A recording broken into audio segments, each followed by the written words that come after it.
In this class, we're not going to be using calculus. That was a decision to make it accessible to more people, and the details and the full power of calculus is not necessary to understand most of what we're going to be doing. Good.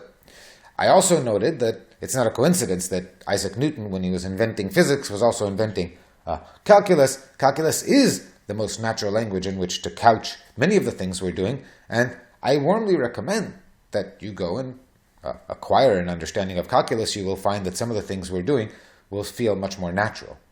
In the meantime, we're not going to need the full power of calculus, but we are going to want to draw upon a calculus-like approach when needed, mostly to simplify results. So what we want is to use approximate versions of actual physical formulas and expressions that allow us to manipulate them more easily, to evaluate them more easily, and most importantly, to obtain insight as to how they depend on, one quantity depends on other quantities, in ways that are difficult with a complicated expression, but easier and more direct with a simpler expression. And the simplification in question, we've already used it in some of the lecture videos, is Newton's approximation. Here I want to review a little bit in more detail what the approximation is and how we use it. I hope that this will be useful to those of you who haven't seen it in the past. So without further ado, what's Newton's approximation? Newton's approximation is the statement that for reasonably small values of this number x, you can approximate 1 plus x raised to the 8th power as 1 plus ax, and there's no doubt that the expression on the right is simpler to manipulate, to evaluate, to understand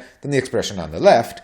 It's also true that they're not the same, so we can study this by taking 1 plus x, try to use this for the value of the parameter a, say, equal to 3, then we would be stating that 1 plus x cubed is approximately 1 plus 3x. Now, well, for x equals 0, we're in good shape.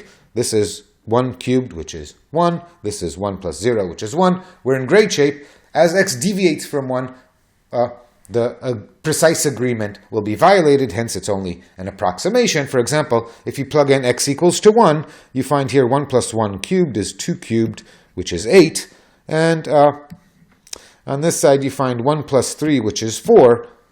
And 8 is not exactly 4, under most circumstances, is not a very good approximation to 8. You're off by a factor of 2. Indeed, we expect this approximation to be valid precisely when x and a are such that the absolute value of a times x is much less than 1. Both a and x may be, one or both might be negative, but if the magnitude of their product is much less than 1, then we expect the approximation to be valid. Here, clearly, when x is 1 and a is 3, their product being 3 is not much smaller than 1, and we're not surprised that the approximation does not hold here. To demonstrate the sort of approximation and to motivate the fact that maybe this is a reasonable thing to assume because I'm not going to prove it, what I've done here is I've reproduced the plot that I showed in the lecture video. We have here in solid, the solid lines indicate 1 plus x to the a, and the dashed lines indicate the approximate value 1 plus ax. For various values of a, ranging from 5 to negative 4, as indicated by the colors, and we've plotted these functions around 0 for the interval of x from negative to positive about 0.1, and you see that the approximation holds reasonably well to within about 10%. And for the smaller values of absolute a, either 1.5 or negative 0.2, we find better agreement. Larger values of a, by the time x is 0.1, if a is 5, a times x around here becomes 0.1 times 5, which is 0.5, and whether a half is or is not much smaller than 1, well, that depends how precisely you want much smaller to be, but clearly, by this time, the approximation is no longer valid to a high degree of precision, whereas here, when x is 1.5 and x times a is on the order of 0.1 times 1.5, which is 0.15, the approximation is more more precisely valid. So what this tries to motivate is that if the power a is not too large and the deviation from 1 is not too large of the thing you were raising to the 8th power, we can use this approximation, and certainly we get a simpler version of this. One quick comment.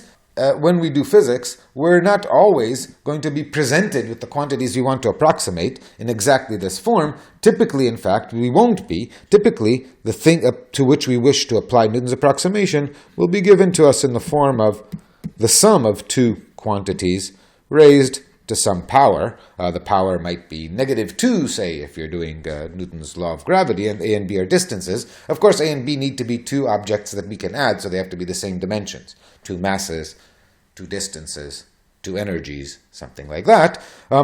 And because they're two objects of the same type, it makes sense to demand or insist that we're going to write an approximation valid when one of them is much larger in magnitude than the other. So I'm arbitrarily going to decide that the second one here, B, is much smaller in magnitude than A. And so roughly, this is almost the same as A. It deviates from A by a little bit. If I can parameterize that, I'll find a way to show to what extent this quantity deviates from A to the 8th power.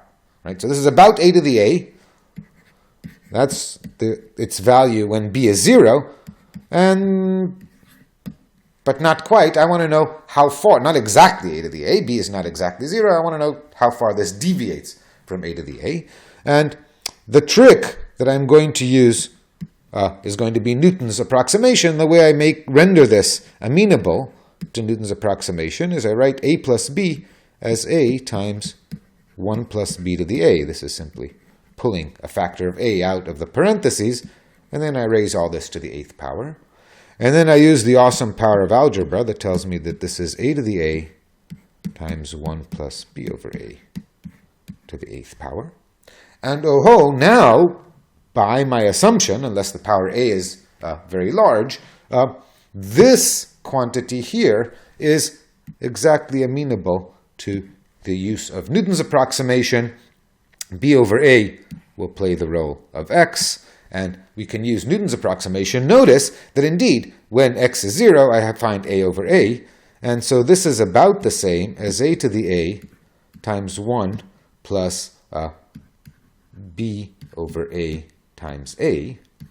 That's the Newton's approximation, and this allows me to parameterize the degree by which this approximately deviates from A to the 8th power, and the result is what we have over here. The result is that I find A to the A plus this first deviation.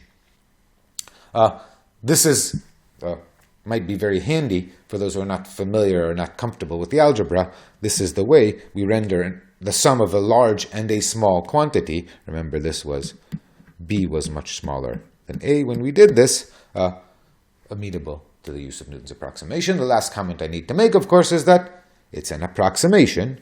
This is demonstrated dramatically in the plot over here on the right. All I did, this is the same plot as I had on the previous page. I simply have extended the range of x instead of going from negative 0.1 to positive 0.1 over here. This is the range of the previous plot. I've now extended my view, and we see that by the time x takes values of the order of 2, indeed, as we saw, 1 plus x to the 5th is very far from 1 plus 5x, although 1 plus x to the 1.5 is not that far from 1 plus 1.5x.